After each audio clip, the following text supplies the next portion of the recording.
Hello and welcome to your astrological vibrations for Monday, January 6th, 2025 by Gaia Blooming. I am Mimi and our energy mantra for today is I decide to honor my flow. All right, here we go. We have Mars retrograding today back into the sign of Cancer. So if you feel like it's been a little slow with Mars retrograde in Leo, this kicks it down a few more notches. And I encourage all of you, like, I know life goes on, we have to keep moving, but to take it easy, to pull it back a little bit and honor the slowing down a little bit more over the next month and a half. So Mars is not going to go direct until February 23rd. And Mars is not going to leave the sign of Cancer until like later in March. Sorry, not March. Wishful thinking. April. Until the second half of April. So this is a call to allow your actions to pull way back and to allow yourself to nurture yourself, take time for rest, be caring and gentle and easy with yourself. Nurture your emotions that are coming up. Take it easy. I have to laugh at the cards because almost all of them were reversed. So fighting is in reverse, healing's in reverse, patience is in reverse. What's upright? Postponement. And it just kind of feels like Mars retrograde back into Cancer just really is kind of like watch and wait sort of energy. The only other one that was also not reversed was moment to moment. So take it easy and really like learn to honor your flow systems in this energy. Now, the interesting thing is, Mars is entering Cancer from the backside. Don't mean it to sound weird, but whatever, it's weird. It's entering at 29 degrees, the final degree. And so this degree is a little tempestuous. And Mars in Cancer can be a little bit emotionally reactive. I know we're just coming off of some emotionally reactive energies as Mars and Pluto were pulling on each other. And I feel like in the scheme of things, this again is dialed way back compared to that. But still, you may find some emotional energies rising and feeling a little challenged in that. I feel like that's actually like the fighting card. Like you might feel like you want to like fight somebody, but you're also like, I'm too tired. I'm just going to take a nap instead. Which sometimes we work things out in dream time. So, why not? I do think that our patience will be lower. I think our patience is lower with the process of this because we're like, it's a new year. Like, can we get moving? And Winter and Mars are like, no, chill. Okay. It's okay to chill.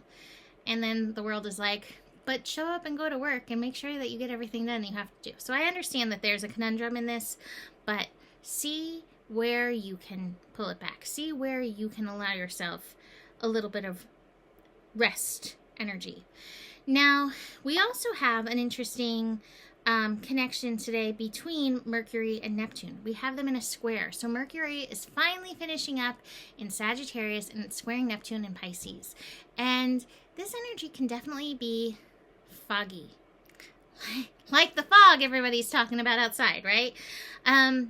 So be aware of the fog. Be aware, especially with this Mars retrograde, of not thinking clear, not seeing clearly in and through this energy. I would say with this connection and this Mars retrograding back into Cancer, communication could also be a little wobbly and wonky in the morning. So take time to ground, take time to center yourself in this energy, because both of those things are happening, fairly early in the day, fairly early in the morning, depending where you live.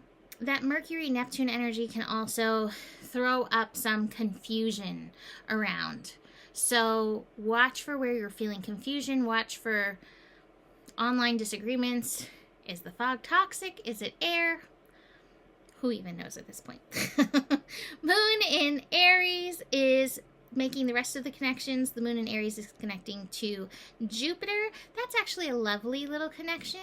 Jupiter is still retrograde in the sign of Gemini. So again, communication may be a little iffy, wonky today. But Aries and Gemini energy definitely get along. That may actually help kick a little energy into your step. I was hoping the moon moving into Aries would feel a little bit more, but meh. Right?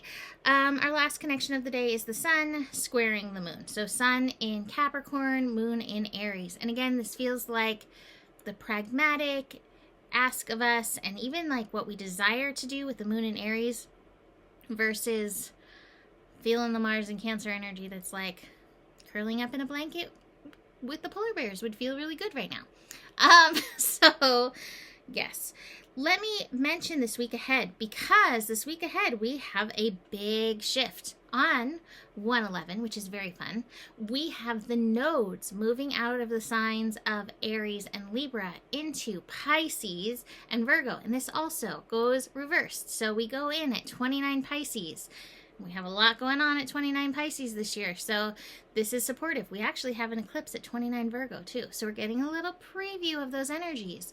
But up until we make that shift, we are working North Node in Aries, helping to engage who we are, even on like these snoozier levels. Like, it's okay to be a snoozy you. Who is snoozy you?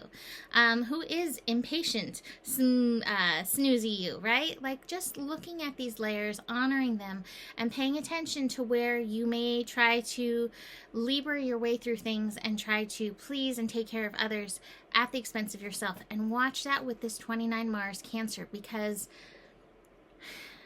so many of us try to fix the world by fixing those around us, but we really do need to start with ourselves. Oh, I have a little lion next to me. I don't know if he makes the cutest little sounds. He goes, "Paw, come sit with me. Come over here. Come join us." He's like, "I'm sitting in the window. There's things to see." So I pulled a Rumi card. And I'm like, have I even ever pulled this card? I don't even know. I've had this deck for so long. I don't know if I've ever pulled this card. But it's called The Right Choice. And I'm going to read little parts of it. Stay close to those who know about the heart. Choose the shade of a tree that is in constant bloom. Don't meander aimlessly among the herb sellers and potion vendors. Go directly to the shop that sells nothing but sweets. Don't sit waiting by every boiling pot to have your plate filled. Not every boiling pot is cooking what you want. Not every sugar cane is filled with sugar. Not every down has an up. Not every eye has vision. Not every sea contains pearls. So, on the path of love, there is not so much wrong and right in the moral sense, so much of what is wrong or right for you. The mind cannot help so much here. Only the heart can speak such truths. The mind may reject it, recoil, analyze, and find all the reasons why the simple truth, the right choice of the heart, cannot possibly work and only lead to pain. And that is what the mind does rather well. But it doesn't mean it's the right choice. The heart choice becomes incorrect. It means rather that the heart has outsmarted the mind, and the mind will need to bow to the heart, even without understanding its sometimes impenetrable mysteries. There's a quote by Rumi, a verse by Rumi, that said, if you can forget your tricks and cleverness, that would be the cleverest trick. And that's what's kind of getting to. Like, forget the tricks of the mind. Can you listen to the heart? So, can you give up what you have planned, believed, or decided, and let the wisdom of the heart that silently and constantly broadcasts in its pure and true intention into the fertile womb of the universe lead the way instead? It will lead you along the right path, to the right house, where sits the right master for you. And he grabs you in a bear hug, polar bear hug. Maybe not a polar bear, but whatever.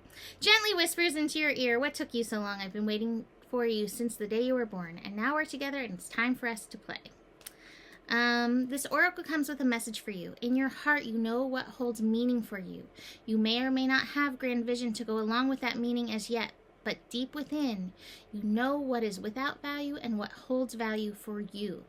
You were born with those values intact in your heart, and whatever confusion has arisen for you along the way is just where the values of others have transfused into your own blood.